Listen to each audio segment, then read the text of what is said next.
A very good morning, my dear children. Hope you all are safe. The last class we discussed about, or we had started to discuss about different types of asexual reproduction. Please tell me what are they? Yes.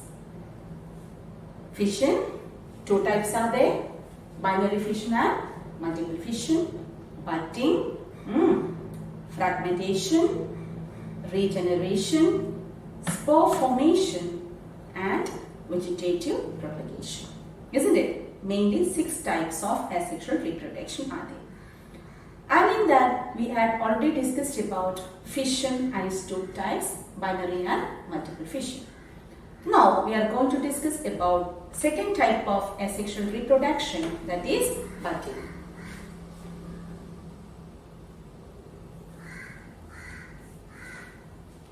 Can you see what is meant by bud? Yes. You all know, isn't it? From the bud only flowers bloom from the flower. Bud. So here can you guess why this type of reproduction is known as budding? Here in this type of reproduction, a bud-like structure arises from the body of the mature organism. What arises? A bud-like structure arises from the body of the mature organism. Now we can discuss 2 examples of organisms that reproduces by means of budding. 2 types of organism or 2 organisms. First one is yeast. You all know what is yeast. When we discussed about respiratory system or respiration, we discussed about fermentation, isn't it? Yeast is a fungus. So they reproduce by means of which type of reproduction? Budding. So here yeast has nucleus. You know, when the yeast can't attain maturity, it develops a bud-like structure. It develops a bud-like structure. And here now what happens first? Nucleus divides and the divided nucleus move towards the offspring or the newly formed individual. Here what happened? This is the yeast. Yeast reproduces by means of budding. Inside, you know, yeast is a cell. Here you can see nucleus. Then what happens? First the nucleus divides and the divided nucleus move towards the newly formed individual. Generally, when this newly formed organism attains maturity, it gets detached from the parent and start to grow as a new individual. It starts to grow as a new individual after attaining maturity. Till this organism attains maturity, it gets attached with the parent. After attaining maturity, what will happen? It gets detached from the parent and can grow as a separate individual. This is one type of reproduction in yeast. That is, a bud-like structure arises from the body parts, a projection. And first step is what? Nucleus divides and the divided nucleus move towards the newly formed individual. And when it's attained maturity, it gets separated from the parent. This is one type of reproduction or budding in yeast. One more type we can discuss. Here, a newly formed individual is there, isn't it? So, after attaining maturity, it doesn't detach from the parent body. It remains there itself. And you know what will happen? This will develop a new individual. Nuclear division takes place. Then again, likewise, chains of buds are formed. What is formed? Chains of buds are formed in this type of budding. So yeast can reproduces through budding in 2 ways. One way, as we had already discussed, when the individual is formed, after it attains maturity, it gets separated from the parent and can grow as a separate individual. And here you can see chains of buds are formed or chain of buds are formed in the case of this type of reproduction. Here you know what happens? Here after attaining maturity, the bud, it will not get detached from the parent body. It remains there itself, and this again give birth to another organism, and this can again give birth to another organism. So similarly, it can produce numerous buds. This is another type of budding in yeast. Is it clear? Yeast produces or a projection or bud-like structure arises from the body of the yeast. In one condition, after attaining maturity, the newly formed individual detached from the parent. Second condition, this newly individual does not get detached. Instead, what happened? Instead of that, new organisms are seen attached to the parent. This is the type of budding in yeast. Now we can move on to the budding in another organism, that is the hydra. Hydra, it is a different type of organism. You know that it has got tentacles. Tentacles are there for movement. And here you know, in the case of hydra, what will happen? From the side or from the lower portion, you can see a bud-like structure arises. Here we could see a bud-like structure arises, and what happened? Similarly, nucleus are there, and it also develops what? Tentacles. After attaining maturity, it gets detached from the parent and start growing as a separate individual. That's it. After detaching from the parent, they start growing as a separate individual. This is here we cannot see what chain of buds. In the case of hydra, only one individual forms at a time, and after attaining maturity, it gets detached from the parent and start growing as a new individual. Clear? This is about the budding, and here hydra, you know that only one bud develops at a time.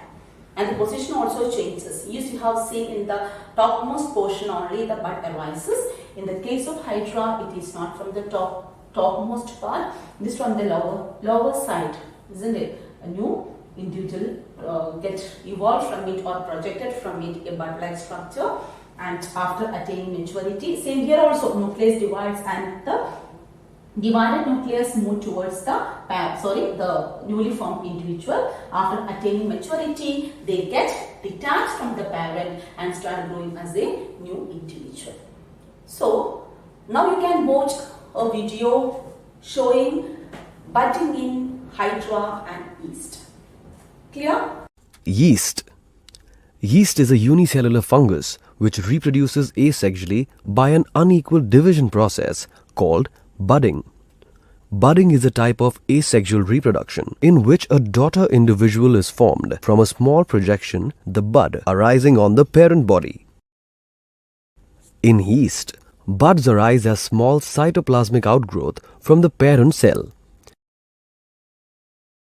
This is followed by the division of the nucleus. The nucleus of the parent cell divides into two, and one of the daughter nuclei migrates into the bud. The bud then enlarges and detaches from the parent cell by forming a constriction at the base. The daughter cell matures into a new yeast cell. The daughter cell produced during the budding process is generally smaller than the mother cell.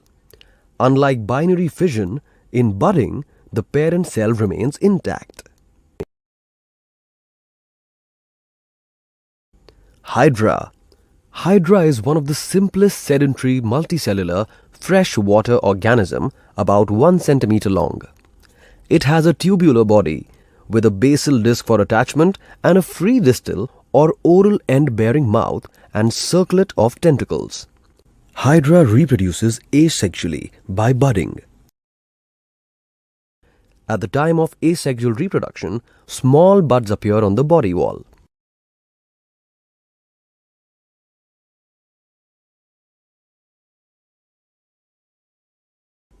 As the bud elongates, a mouth opens at its free anterior end, followed by the development of tentacles at the base of the oral region.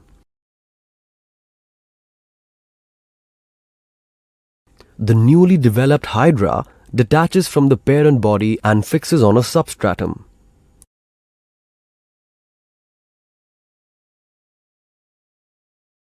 Now we can discuss about the third type of asexual reproduction, that is fragmentation.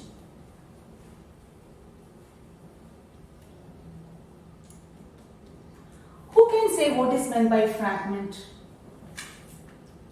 Yes.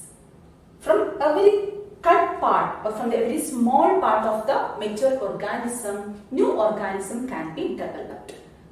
That type of asexual reproduction is known as what? Fragmentation. From mature organism, from each and every small part, small part, new organism can be formed. Such type of reproduction is known as fragmentation. Fragments means what? Small or cut pieces are known as fragments. From every small pieces, new organism can be produced. Such type of reproduction is known as fragmentation. Typical example we can discuss about Spirogyra. Have you seen green patches in the pond water? Have you seen? Sometimes if you are not using that water for a long time, pond water, you can see green patches. Haven't you seen it?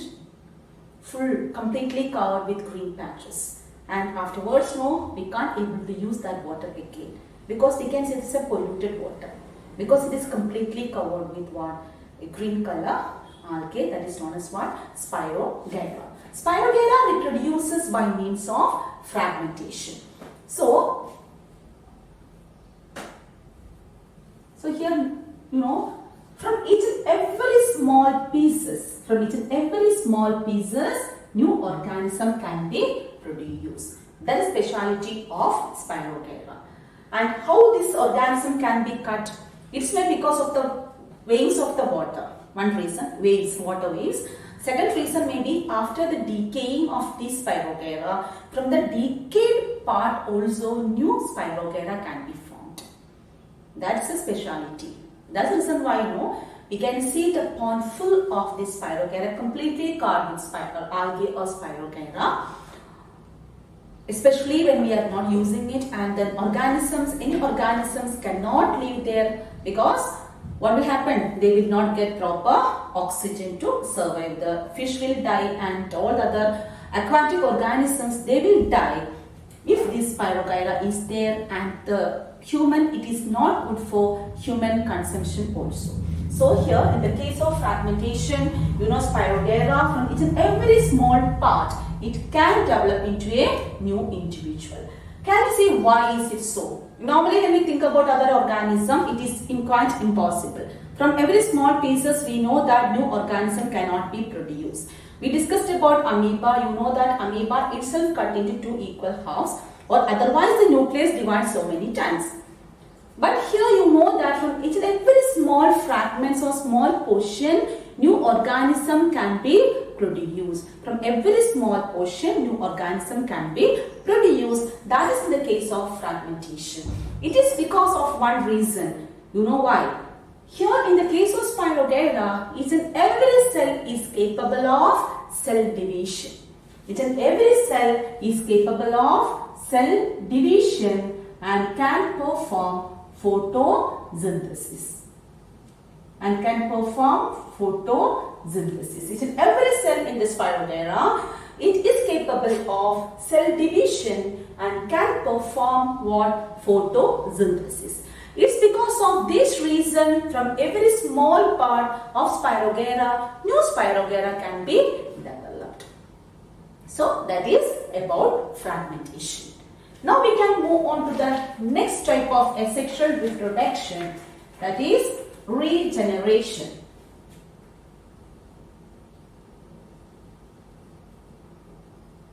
Regeneration. Have you heard the term regeneration? Generate, you know what is? Yes, producing something. Regenerate. Water is lost, can be produced again. That is regeneration. Water is lost, can be produced again. That process is known as regeneration. It is somewhat similar to fragmentation. Similarities are there. Same time, differences are also there between fragmentation and regeneration.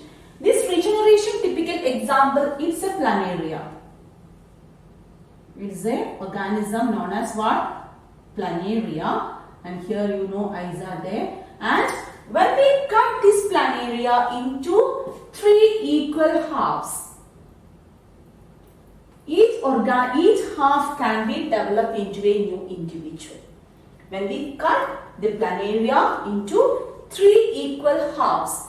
From each half, new organism can be produced. Similarly, we can cut the planaria like this also. Middle portion also, vertically as well as horizontally. When we cut it vertically, or we can just cut into 2 equal halves only.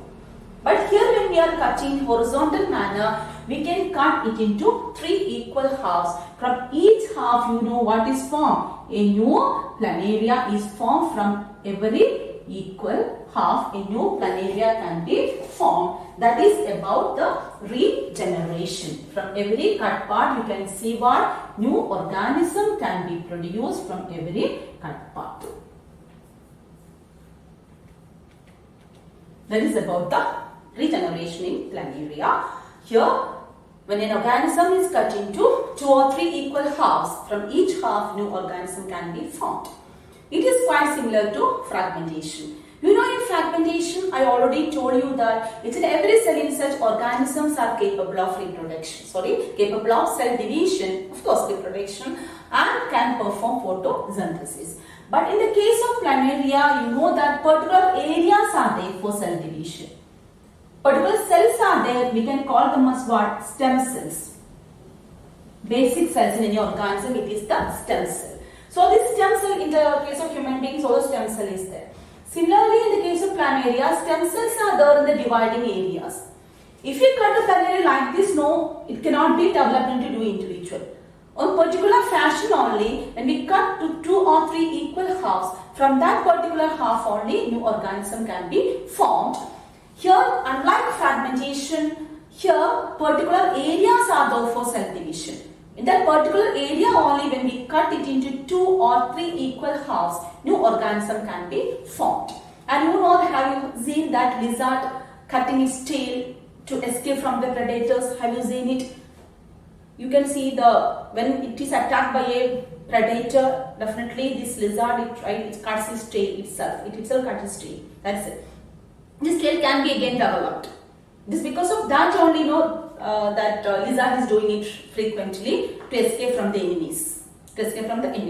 Similarly, there is one organ in our body that is capable of regenerating. Who can say there is only one organ inside the body that is capable of regenerating? Absolutely right, it is the liver. So nowadays, it is quite common liver transplantation. When we cut our liver and when we just donate it to other person, liver in our body also grows. Similarly, the liver that was transplanted to another person or the patient, that liver also can grow. So that is the only organ in our body that can regenerate. So here, this regeneration, development of new organism from the cut part or regenerated part of the existing organism. Now we can move on to the next type of reproduction, that is the spore formation.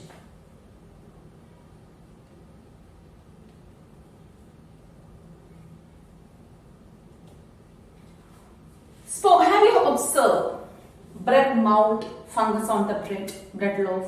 When we keep this loaf of bread in the packet of bread in the moist condition, wet condition, you know what happens after some days? You can see green patches, isn't it? Green patches could be seen there, and that is known as the fungus growth.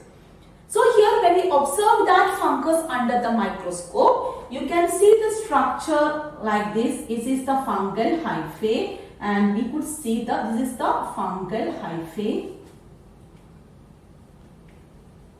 and this is the sporangium. When we observe the bread mold under the microscope, you can see the structure like this, and you know that inside this sporangium, numerous spores are developed. Numerous spores are developed inside the sporangium, and if numerous spores are developed, you know what will happen? After attaining maturity, the sporangium breaks and they are released outside, and they can result in the formation of numerous new individuals. So you can see, because these all spores can develop into new plant or new fungus. So that is in the case of That is example of spore formation. Mushroom. Have you seen the mushroom? When we touch the underside of the, umbrella-like structure is there, isn't it? So when we touch the underside of that, you could see the black powder. Please don't do it. Majority of the mushroom that is seen around us are poisons. So from this spores only new organism can be developed. During rainy season, when the condition become favorable, you could see that numerous mushrooms are grown, especially in the wet areas. Maybe the dam wall and the wood is there, damp wood is there, wet, that means what? Wet wood is there, and maybe in the wet soil, damp soil also you can see the mushrooms growing. Numerous mushrooms can be grown. It is because what? Under unfavorable condition, the spores are there multiplied inside the sporangium. When the condition become favorable, what will happen? This will get released outside and can grow together. So that is about the spore formation. Typical example, bread mold. When we keep the bread in the moist condition or wet condition for days, depending upon the climatic condition. The climate is moist and the temperature is more, definitely it's a favorable condition for the fungus to grow. And here when we observe it under the microscope, you can see the structure like this. The fungal hyphae and the sporangium is there. It's a bulb-like structure, isn't it? And the spores develop, numerous spores are developed inside it. When the condition becomes favorable, it gets released outside. This is about the spore formation in fungus, or spore formation is another type of asexual reproduction. So now you can watch a video showing spore formation and regeneration. Spore formation in bread and regeneration in planaria. Now you are going to watch a video. Okay. Unlike the cells of most animals, most of the cells in a planarian's body can act like stem cells. If you cut a planarian in half between its head and tail, the tail half grows a head and the head half grows a tail. If you cut it lengthwise, the two halves grow new second halves. You can even bisect just the head between the two eye-like photoreceptors, and you will end up with a worm with two heads. This process can be taken to incredible extremes. Spore formation. The spores are asexual, reproductive bodies. Each spore is covered by a hard protective coat to withstand unfavorable conditions such as high temperature and low humidity. When favorable conditions arrive, a spore germinates and develops into a new individual. Plants such as moss and ferns also reproduce by means of spores. Now we can move on to the last type of asexual reproduction. What is that? Yes, vegetative propagation. Vegetative propagation. There are two types of vegetative propagation. First one is the natural vegetative propagation. Natural vegetative propagation, and second one, it is the artificial vegetative propagation. Two types of vegetative propagations are there. First one is the natural vegetative propagation, and second one is the artificial vegetative propagation. First we can discuss about natural vegetative propagation. That means, can you say why this is known as natural vegetative propagation? Yes. There is no involvement of anyone in this type of propagation. No one is involved, no human beings are not involved, then other agents are not involved, and the plant itself is doing it. And here, three types of natural vegetative propagations are there. Propagation by stem. Propagation by stem. Next one, propagation by root, and third one, propagation by leaves.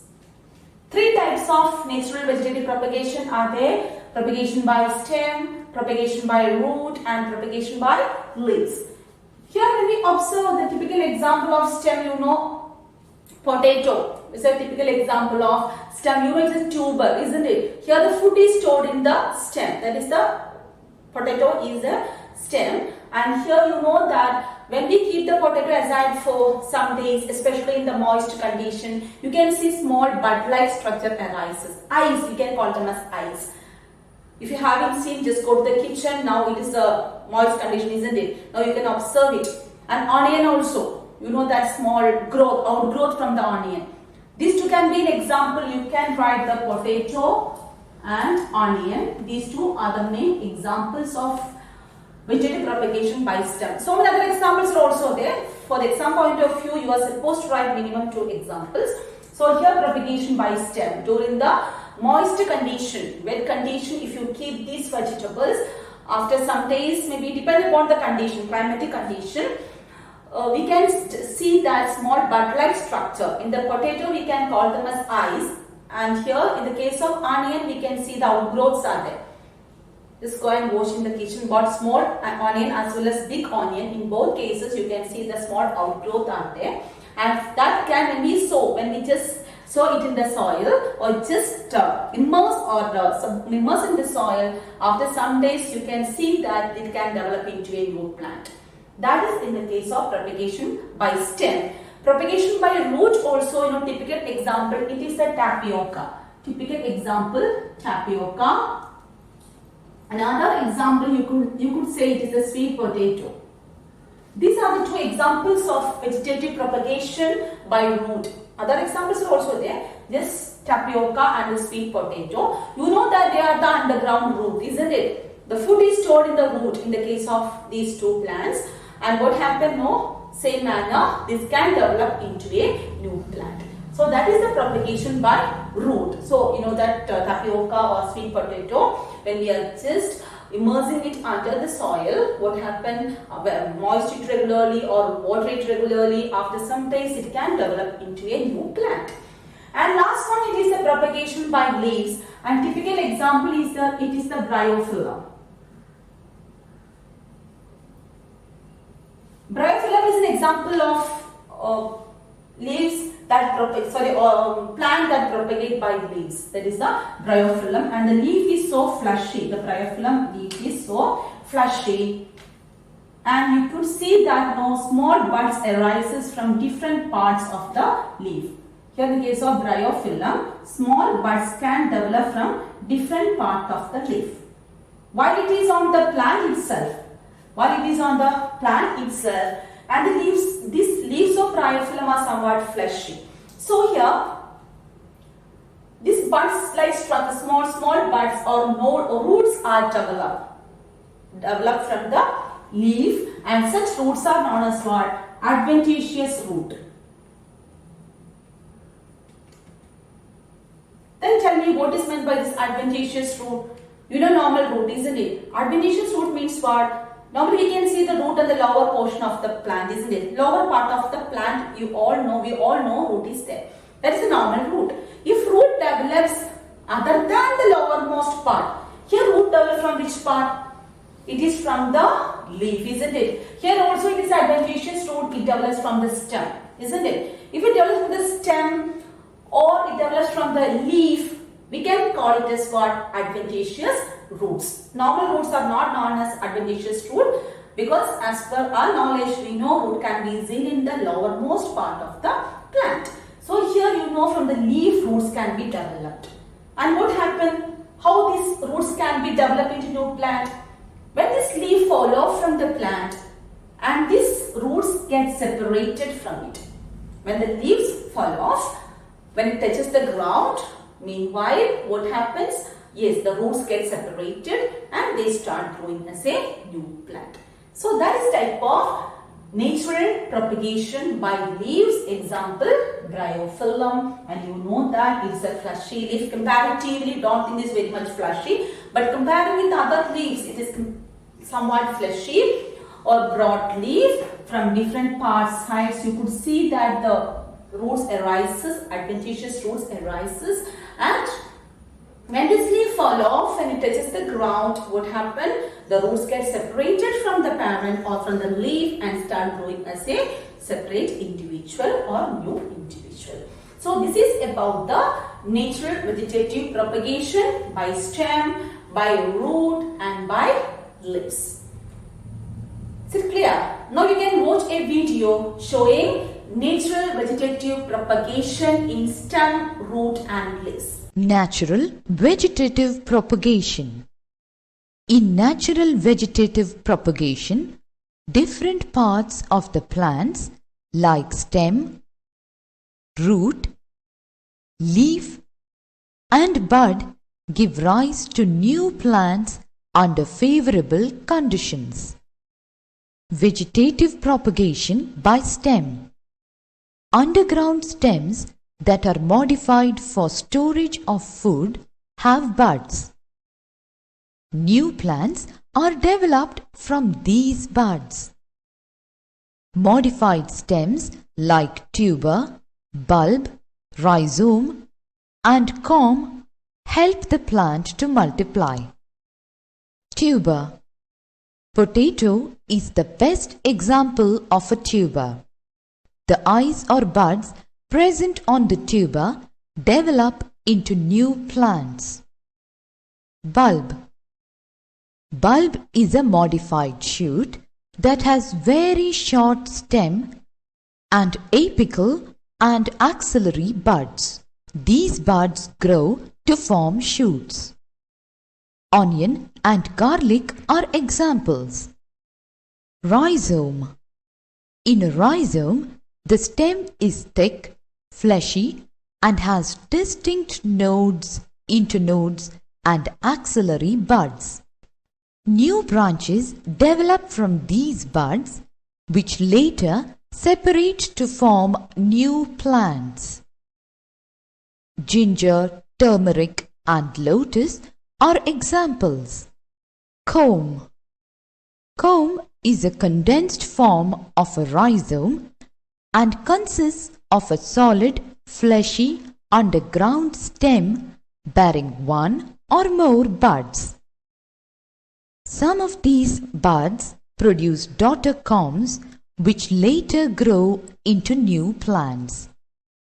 Colocasia is an example. Vegetative propagation by root. The roots also help in vegetative propagation.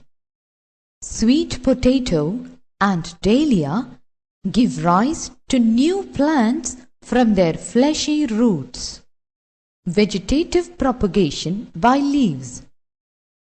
In plants like Bryophyllum and Begonia, buds are produced on leaf margins. These buds, after falling on the ground, grow into new plants. Now we can move on to the next section, that is artificial vegetative propagation. And there are three types of artificial vegetative propagation. They are the cutting. Second one is the layering. Third one, it is the grafting. These are the three types of artificial vegetative propagation: cutting, layering and grafting. This term cutting is quite familiar with all of us. We all know what is cutting. Can you tell me what is cutting? Yes, when we cut, if you want to plant a new plant of the same type, for example, if you want to grow a rose plant and you have seen a favorite plant in any of your friend's house or neighbor's house, then what do you ask? Please give me a small piece, isn't it? Stem, please. Then they will cut and give it to you and you can plant it in your own house and can grow it. That is cutting. It's a simple type of artificial vegetative propagation. Anyone can do it. You can just take it, a small cut, maybe a root portion, or sometimes no, we need to get the plant from the root portion. Sometimes no, small branches, a twig. You can't say it is a branch. So small twig is enough, and you can plant in the soil, and after watering it regularly, you will get a new plant. That is the cutting. Cut part of the stem or root can be used for growing a new plant. Cut part. Next one is the layering. In the case of layering, you can see that, for example, this is the plant, and here another branches is there, and here also leaf is there, isn't it? So, okay. So this imagine this is a plant. Okay. So, and this is a small twig, and from the twig, no leaves are there. You know, leaves are developed. And in the case of layering, you know what we can do. We can just bend that twig and immerse it or keep it under the soil. This is the soil. Keep it under the soil. That's it. You can just bend a twig or a small branch also if it is possible. You can just bend a twig and it is kept under the soil. And you know what will happen? Water it regularly. After some days, we could see that a small leaf start developing from it. From this, we could understand that a new plant has formed, and we can, what we should do? We can cut that plant from the stem from the parent and allow it to grow as a new plant. That's it. Bend the stem. If you want to select a plant for layering, it's very much important that this branches should be flexible. Jasmine, typically we can do layering in jasmine. Typically, because jasmine is flexible. It is not that much thick. The branches or the twigs are not much thick in the case of jasmine. In such situation, we can do that. We can easily bend that and can be kept it under the soil and cover it, water it regularly, and after some days we could observe the growth of the twig here. Then we can detach that from the parent. We can detach that from the parent and allow it to grow as a new plant. That is what is known as what layer. A layer of the parent plant is taken. From that itself it got the name layering. A branch or a twig can be used for this purpose, and here a layer of the plant or layer of the small tree can be used. It can be immersed under the soil, water it regularly. After some days, new leaf develop, and afterwards you can detach that from the parent and allow it to grow as a new individual. That is about the layering. Clear? The last one, it is the grafting.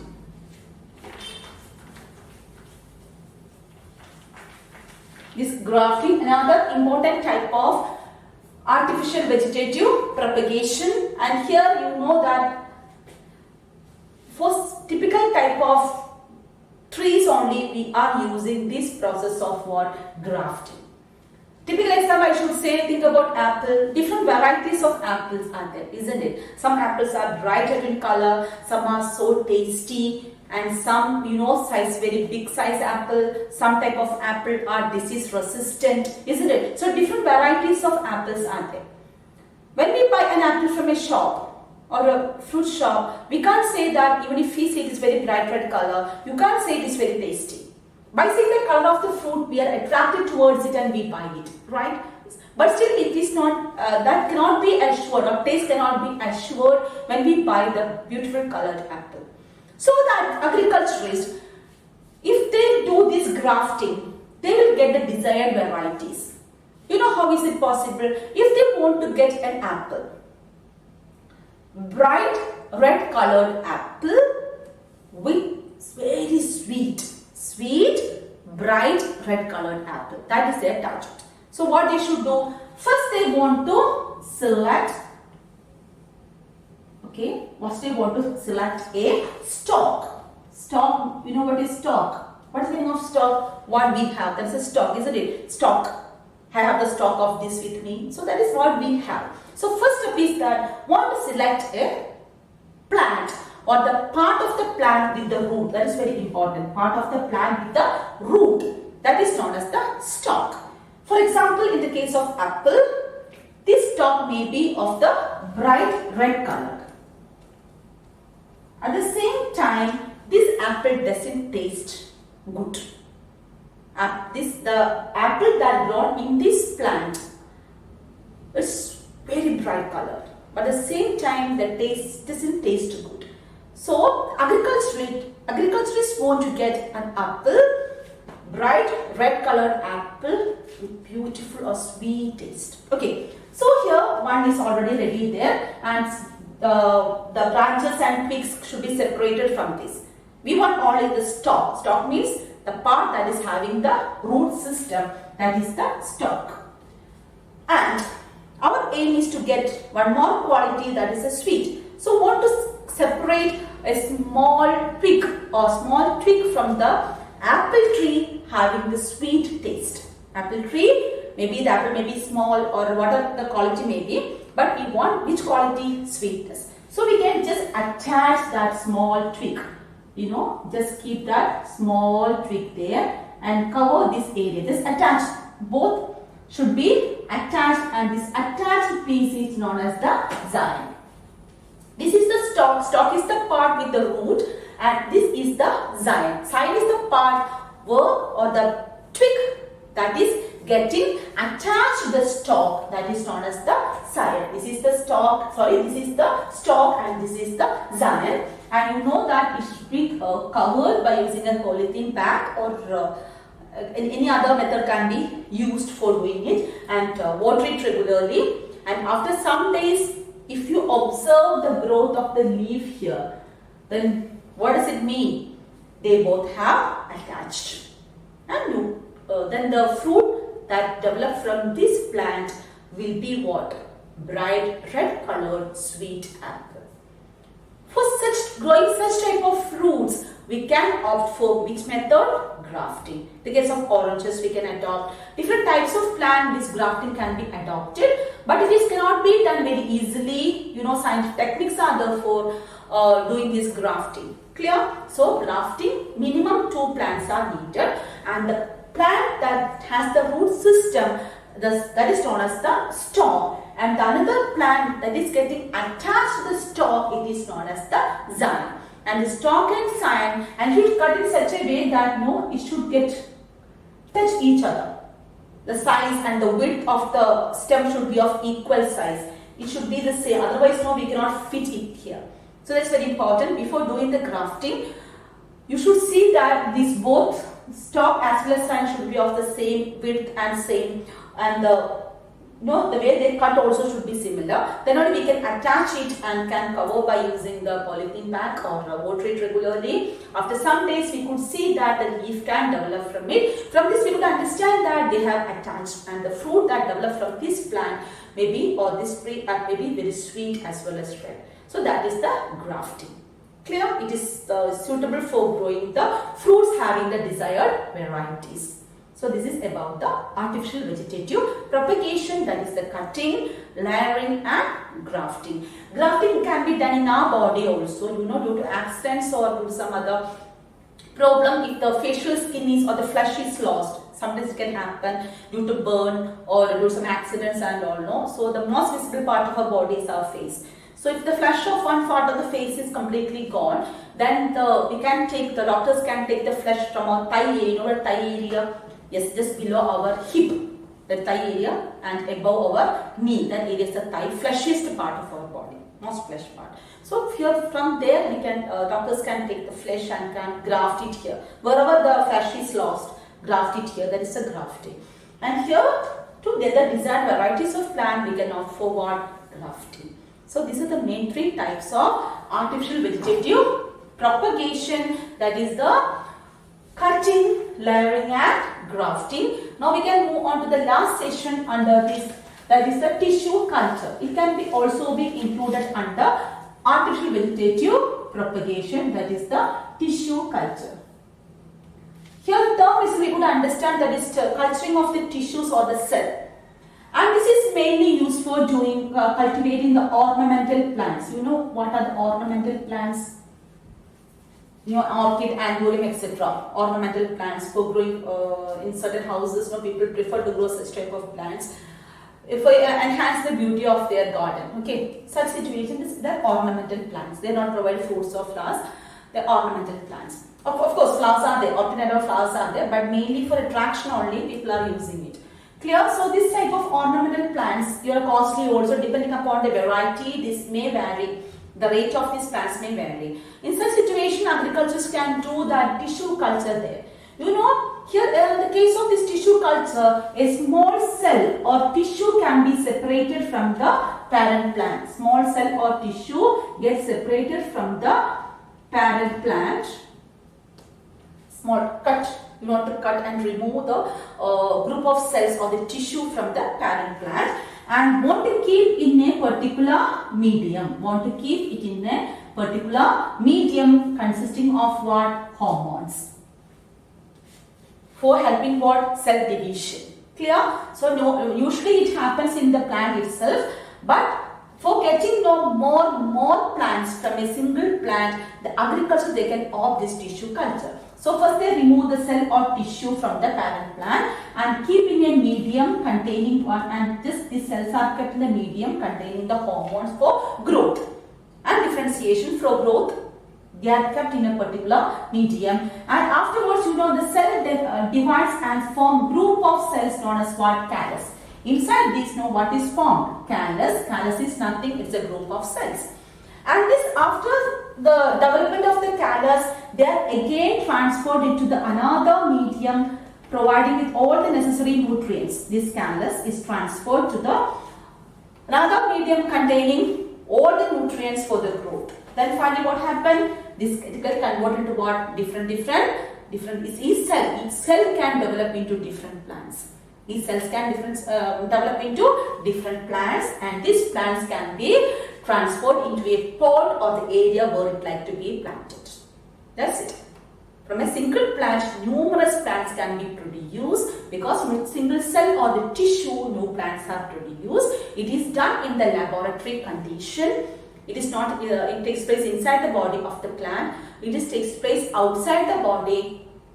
Fertilization in vitro. It is known as what? Fertilization in vitro. That means takes place outside the body of an organism in the laboratory condition. It is somewhat expensive, but still it can be used for growing ornamental plants because from a single high quality variety species, numerous plants can be produced. First step is what? Separating the cell or tissue from it and keep in a medium containing the hormones.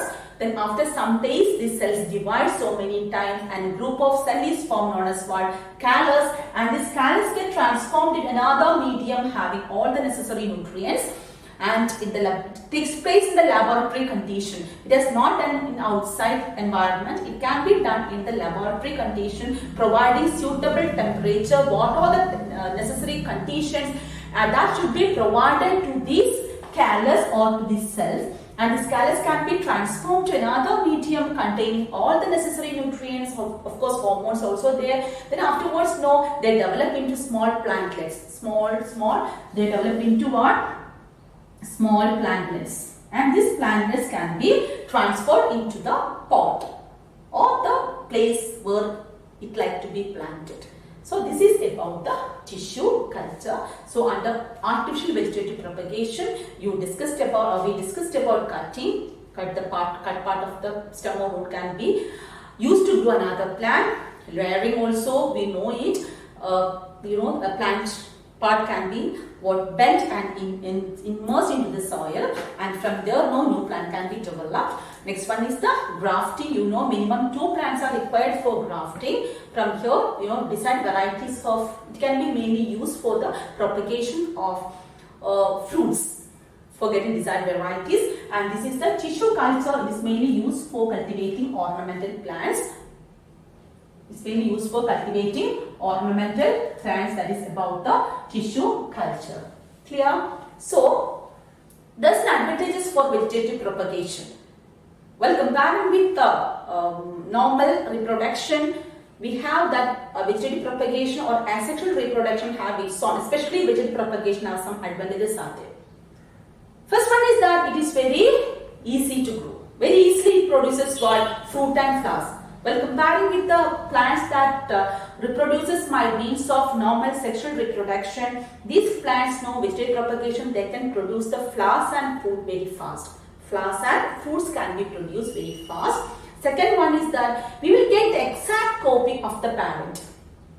We will get the exact copy of the parent in the case of when the organism and the plant reproduces by means of vegetative propagation, because only one parent is there, isn't it? So the same quality of the plant can be obtained. Next one is that some plant seeds are not viable. Typical example, banana. You have seen the seed is a black seed.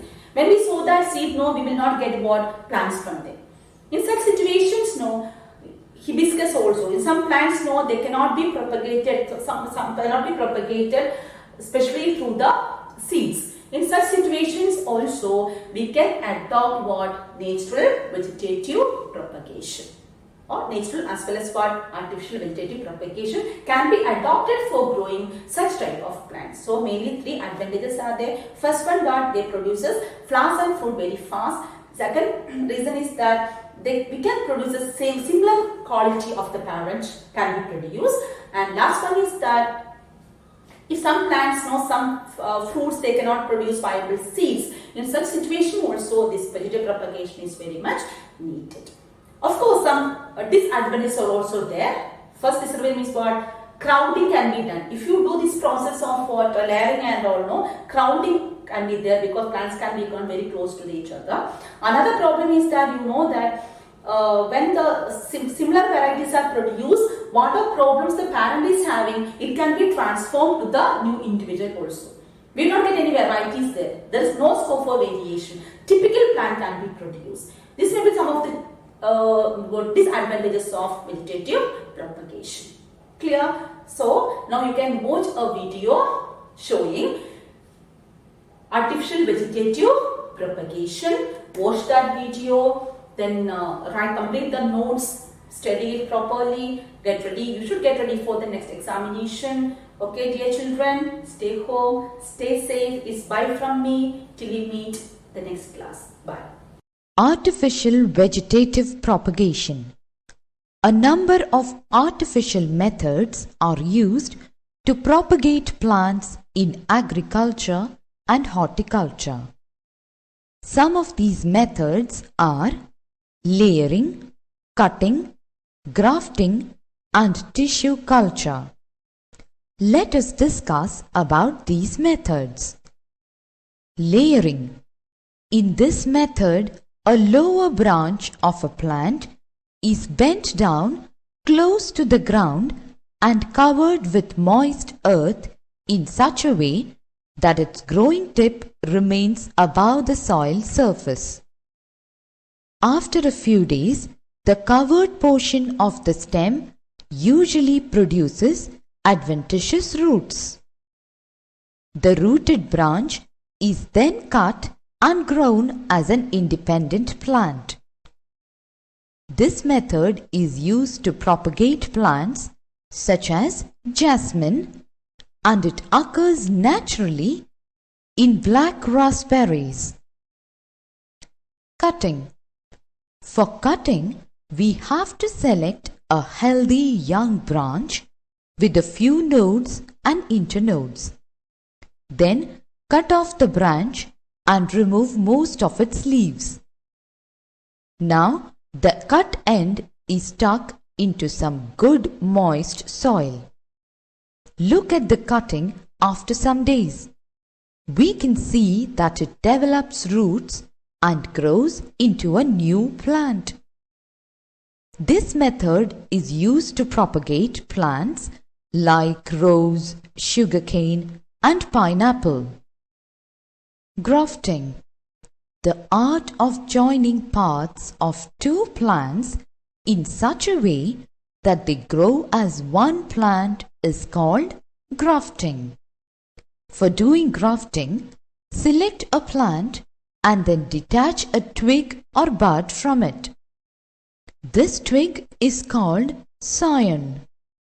The scion is then kept over the cut stem of another plant. This is called stalk, and it has an extensive root system under the soil. The two cut surfaces are bound together and the joint is covered with wax to prevent evaporation and also to stop infection. The tissues of the stalk and scion join together to form one plant, with the stalk supplying all the essential nutrients to the scion. This method helps to combine desirable features of two plants. For example, a high-yielding variety of a fruit is grafted to another of the same species known for its toughness. Then we get a tough, high-yielding variety. Mango, rubber, apple, pear, citrus and guava are propagated through this method. Tissue culture. It is a modern method of vegetative propagation. Let us understand the steps in this process. For tissue culture, first cut a piece of tissue from a desired plant and then keep it in a nutrient medium under controlled conditions. This tissue grows into a mass of cells called callus. Later on, callus formed is transferred in a different nutrient medium which makes them develop into new plantlets. These plantlets are now grown in pots of soil. Tissue culture is used in the propagation of orchids, chrysanthemum, etc.